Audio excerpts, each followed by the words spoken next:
Kwa sababu una lengo la kutengeneza fedha, kuna haya maeneo matatu ambayo huwezi kuyakwepa. Eneo la kwanza tunasema ni productivity, yani kuzalisha. Mtu yeyote mwenye uhitaji wa kuwa na fedha ni lazima awe na uwezo wa kuzalisha. Maskini ni mtu yeyote ambaye hawezi kuzalisha fedha, kuifanya fedha ipatikane, aidha kwa kulima, kwa kuwa na mashamba.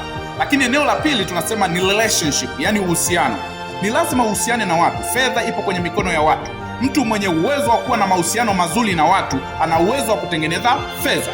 Duniani kuna watu zaidi ya bilioni 1. Hawa wote wana fedha. Unachukuaje fedha kwao? Ni lazima uwe na mahusiano mazuri na wao, uwe na vitu vya kuwapa wakupe fedha.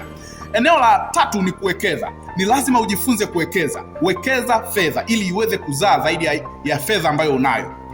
Wawekezaji wanaingiza kwenye machimbo, kwenye kilimo, maeneo mbalimbali, kwenye UTT, kwenye mabenki, wanazalisha fedha zaidi ya zile walizonazo.